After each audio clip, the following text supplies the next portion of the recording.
Ladies and gentlemen, welcome back for another episode of The Walk Around. Grab some popcorn, get some drinks, and enjoy the show. Alrighty guys, what's up and welcome back to the channel. I know things are a little bit weird. There's no bike in front of us. Well, there's a lot, but there isn't one in specific. And that's because we're actually gonna ride it in, because why not? We rode the previous bike out, so might as well ride the next bike into the shop. And yeah, you guys would have seen, if you watched the two previous videos, we're actually doing off-roads now for two-wheel talks. Well, not two-wheel talks, the walk around. So yeah, we're gonna grab this little beauty, take it inside, and we'll get things rocking and rolling. I must say, whenever I get the opportunity, this is the bike that I ride inside.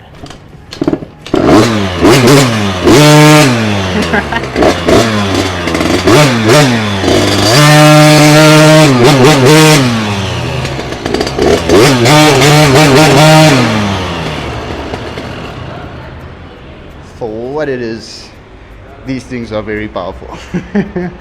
As I said in the previous video, I'm about roughly 70 something kilos. You guys can see how light this thing is, and yet it still manages just fine with me on it. It's actually very powerful. I absolutely love it. 2014 KTM SX50 Mini. Now, as I said outside, this is one of my favorite bikes. Whenever I have an opportunity to ride it, I ride it. Because I love it, absolutely love it. These things are so awesome. Now, okay, I'm going to give you guys a brief explanation when it comes to the off-road walk-arounds, because it's definitely necessary, because someone is going to have an issue. But anyways, to get to the point, right? Off-roads, sport bikes, road bikes. Road bikes used on the roads, not crashed, not taken into the bush, not taken into the rocks or the mountains. Good condition. They come in good condition. We get them looking even better. Boom, Bob's your uncle. Off-roads, different story. Excuse this. As I've said 3 times now, we're recording two-wheel talks. Let's have a look at these, right? 2016 KTM 450 SX50. Pretty damn good condition, actually. It's a consignment bike. I don't know why I'm mentioning that, but pretty damn good condition. Obviously, you got your scratches, you got your dings. It's almost a given. It's a given. If you've got a dirt bike that's been used for its correct application, it's gonna have scratches and dings and bruises and bumps and etc. But obviously, every now and then you get a bike that's been very well looked after, probably hasn't been used in its correct application, or maybe it has, and it has been really well looked after. But here we have a 2021, pretty new, very good condition. But even then, we've still got some scratches on the exhaust. What I'm trying to get at, guys, is even though you've got the likes of a 2021, it's not going to be in perfect condition. Take this Harley Davidson. This is a 2010, right? And that's a 2021. So this is 11 years older. And I mean, look at this thing. It's absolutely crisp. Absolutely crisp. We got a 2002 over here. Absolutely crisp. So, it's just different bikes being used in different applications, owned by different people who do different amounts of maintenance and different amounts of upkeep. A prime example I used in the previous video is this 2001, guys. This still blows me away. 2001, and look at the condition of this thing. It is absolutely stunning. Absolutely stunning. So anyways, with that out of the way, what I'm trying to say, guys, is when you see these bikes, don't expect them to be in perfect condition. I mean, this is a 2023. Yep, 2023, and look at this thing. Absolutely spotless, perfect condition. Not even a scratch on this thing. And then you've got the likes of the 2021 dirt bike. All right, so I hope you guys understand what I'm trying to convey. All right. But anyways, this is our third dirt bike of the walk around, and essentially, guys, things are going to be a little bit different. Obviously, I don't have too much experience on these dirt bikes. With this SX85, or sorry, SX50 Midi, should I say, the closest thing that I will be able to compare it to is my PW80. And what I will say, guys, is that this thing, if PW80 is here, and this is like, if this is baseline, PW80s there, I would put SX50 Mini like that much further on top. Ah, Shelly, just the man I'm looking for. Shelly, the PW80, is it 2-stroke or 4-stroke? It's a 2-stroke. 2-stroke. Yes, yeah, okay. I was comparing the PW80 to the SX50 Mini, and I'm like, big difference. One's a 2-stroke, and then I actually fumbled there. I'm not a... Both is a 2-stroke. Yes, but those PW80s don't even sound like it. Okay. So what's the main thing causing that power difference? Why is this 50 Mini equal, or if not more powerful than that 80? Sprocket size. Sprocket sizes. Okay. Thank you, Tony Shelley. Here we go, ladies and gentlemen. They're both 2-strokes. However, one of them is just much spicier than the other one. So yeah, this I would say is almost like a racing version of the PW80. When I said I did racing on a PW, it was hair scrambles. So I would say that this is like the motocross racing version of a PW80. And I think KTM definitely leads the market when it comes to these little things. Yamaha, I'm not too sure about what they're producing nowadays, but normally I was seeing the 50s and the 80s. Suzuki, not even remotely. Honda, we had a 50 in here at some point, I know that, but other than that I've only seen 85s and 150s, so I think KTM takes the cake when it comes to these little guys, and they make a lot of different versions of them, a lot. I don't even want to try and get into it.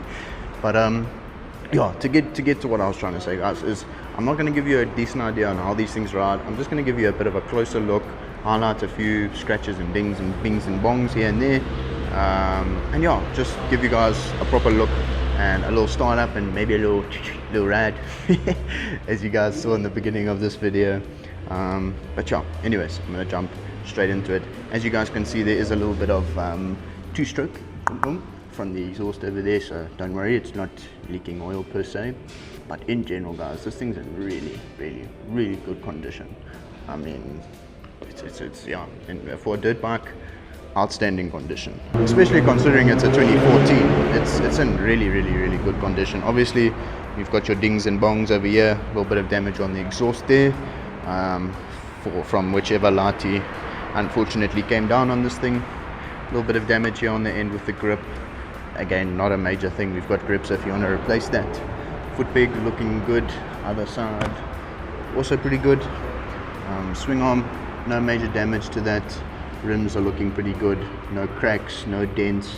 I must mention, I'm the person who actually inspects all of the bikes along with Sheldon the mechanic, so if there's an issue on a bike, I most likely know about it. So although I'm not coming here and saying, oh, no, I know that there isn't a dent, I know that there isn't a crack. However, on this front wheel over here, we do have a dent right over there. Pretty sure you guys can see that. Other than that, no dents, no cracks, no nothing. Engine wise, looking pretty damn good, guys. No major damage to the engine. Obviously it's going to be quite difficult. This is not an enduro bike. It's going to be quite difficult to damage that engine in an MX application. Your expansion pipe, again, it's looking almost, in fact it looks perfect, guys. I'm not seeing any, okay, there we go. Other than this little ding over there, I don't know if you guys can see that. We've got a little dent over there. Other than that, spiff, absolutely spiff, no damage. Obviously you've got some scratches here on the fork covers. Sticker kit's got a few scratches here and there. I do like the sticker kit a lot. I think it works pretty damn well with this bike. However, as I said in the previous video, you can get your new sticker kits. For these, you might struggle a little bit to find one. We struggled to find for our 85, RM85, but yeah, worst comes to worst, you can actually just get one made. Got a little bit of damage on the end of there, nothing too major. Something that I just want to talk about, which I've only seen on these SX50 minis, is the Kickstarter. Normally, your Kickstarter is going to be somewhere over there, and it's going to kick that way. On this, it's all the way down here at the front, and you actually kick forward. Okay, no, I'm not going to try and do that. Pretend you didn't see that. Other than that, not much that I can actually say about this little beast. Other than that, I love it. Every opportunity I have to ride it, I take it because it's absolutely awesome. Age range, oof. Shelly, I'm gonna need your opinion here, but what's the youngest kid that you can put on this? I'm thinking 4 4 years old, then we put training wheels on. Okay, there we go. As Shelly said, guys, you put your 4-year-old on this. We don't recommend it, but in all seriousness, you can actually put training wheels on these things. I think mine actually had training wheels on it, my little 50 mini, BW 50.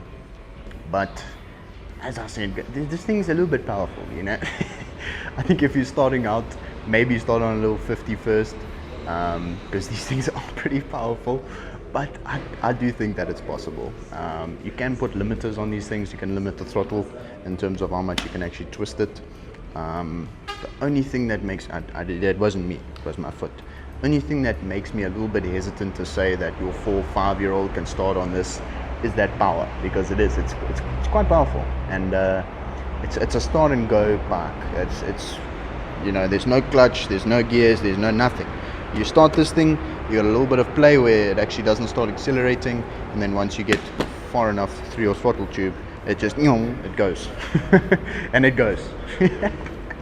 I want to say, you know, your 4-year-old can do this. He can, or she can. You know, just give the child some parental guidance. You know, tell them to just take it easy, be careful. You know, all those sorts of things. 4 years old to 6 years old, somewhere around there. Once you hit 6 up until 8, maybe 10, you're gonna be on a 65, and then 85, 125, 250, up and up and up. You know, work your way up. So, yeah. 8-year-old, maybe you could still ride this thing, but you know, I'm not going to tell you what to do at the end of the day. If you want to buy this as a 60-year-old man, come and buy it as a 60-year-old man. If you're going to buy it for your 4-year-old child, you know, I'll just say give the child some parental guidance. But yeah, you know, anything's possible, eh? Anything's possible, ladies and gentlemen. We are going to wrap things up here. I must say, it's one of my favorites.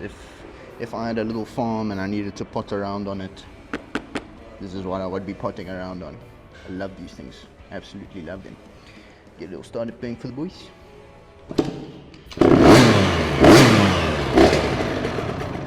Okay, I'll wait. Don't worry, it's okay. Can I go? Gonna cause some disturbance here.